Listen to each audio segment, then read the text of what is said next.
So not just thinking about video at a very broad global level, but also at an extremely local level. How can it give you insight into what's happening across the street? You know, a video about a local basketball club in Chicago is going to be irrelevant to you if you're in Atlanta, but it's going to be extremely relevant to you if you live in Hyde Park and it's happening down the street from you. And the third project that we're working on is an organization that we started last year and are now spinning off as a separate project called the Open Video Alliance.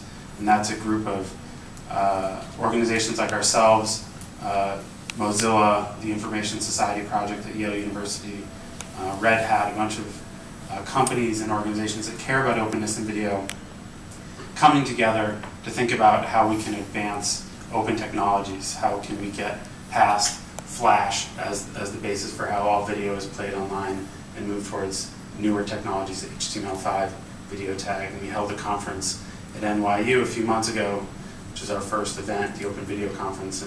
And even though that sounds like an extremely narrow, specific topic, we were overwhelmed with the response. We had about 850 people come, and I think it's a really important area for where we're headed as a culture. How open will these technologies be? How much access will people have? And I think the idea, to me, the idea of participation and engagement is not just a way to help solve social problems. You know, we focus a lot on helping organizations get out social interest media, documentaries, information about particular issues. But I think that idea of being engaged in culture itself, feeling like you can participate in shaping the world that you live in, how it looks, how it feels, I think that issue to me is an end goal in and of itself. I love what Stefan again just said about when people start to see films that are not, you know, big blockbuster transformer type movies that they would have no chance of creating, but when they start to see creative, interesting, relevant content that was clearly made by somebody like them, that is at a level that they could reach, that they could create themselves, it starts to feel much more possible to create, and it starts to feel much more possible to take part in the world around you, to build the world around you. And so that's really, I think, the end goal and the place that we want to help get and try to knock down the barriers in the way and build tools that we think will help people do that.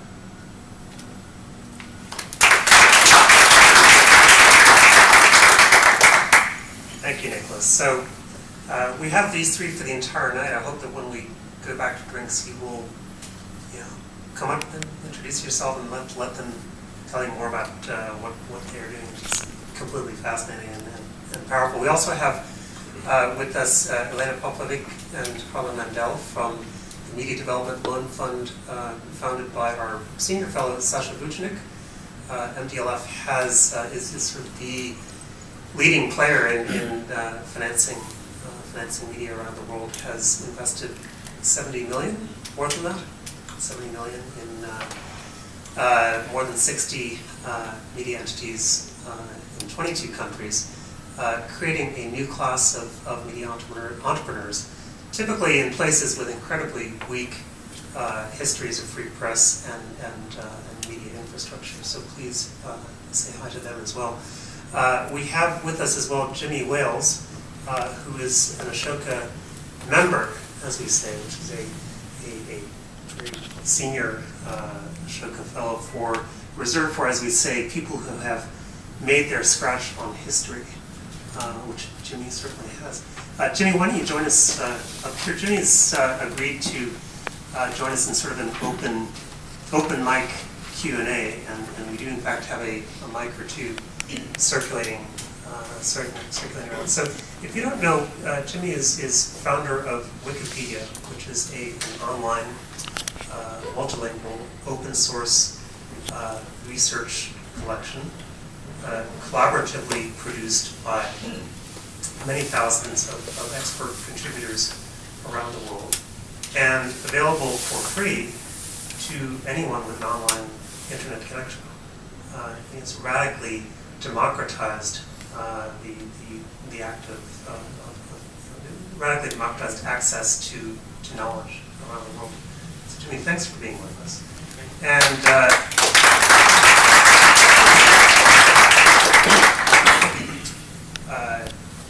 Jimmy has just come back from China, more or less, where he is radically democratizing something they're trying. Yeah, I think you'll just take this when I'm done. So we'd love to hear your questions. I will sort of start the fire by asking this.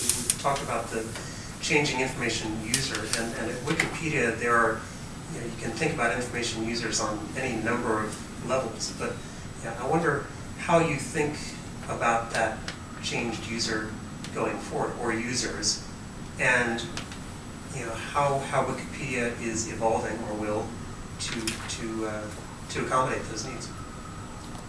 Okay, super. So first of all, thank you, Keith, for having me. Of course, you scheduled me in the most difficult part of the program, and I'm the only thing between all these people and drinks. So, so to answer your question, I mean, I guess for me, the thing that I really focus on when I think about the changing user on the internet, I don't think that people who've been using the internet in the US and Europe are going to change all that much. I don't think there's a lot, some new technological developments here and there, but basically the internet is becoming mature, and people's needs are pretty well established at this point. So for me, what I like to think about, I like to go back and think about the original vision for Wikipedia. So the original vision for Wikipedia is for all of us to imagine a world in which every single person on the planet is given free access to the sum of all human knowledge. So when we think about that vision statement, we begin to realize that this mission is much bigger than just a popular website in the US. We really have a vision of radically changing the relationship of the entire planet to knowledge. We want to make sure that we put the kinds of tools that we all take for granted into the hands of everyone, everywhere.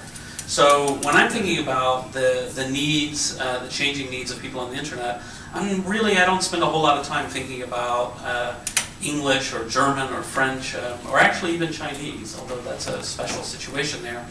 I'm really focused these days on thinking about how do we grow the internet, how do we grow Wikipedia in particular, in all the languages of the developing world.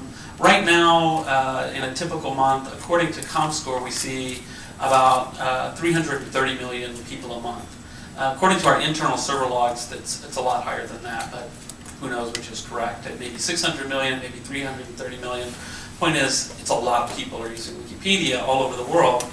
But if you think about the entire planet, that's still just a small fraction. We have a long way to go. And what are the ways that those people are, when they're coming on, how are they using the internet? What are the devices they're using? I mean, by and large, the people who are coming onto the internet for the first time today are coming on via a mobile device. How does that change their relationship to Wikipedia? It's really easy to read Wikipedia if you have an iPhone, right? Most of these people don't have an iPhone, but they will. Let's just assume in 5 years' time the kind of technology that's an expensive phone today will be more accessible. But how do you create content on an iPhone? Can you really type Wikipedia entry on an iPhone? I would not want to try that myself. It sounds horrifying. So we have a lot of interesting questions, a lot of challenges, thinking about those users and how can we make Wikipedia useful for them.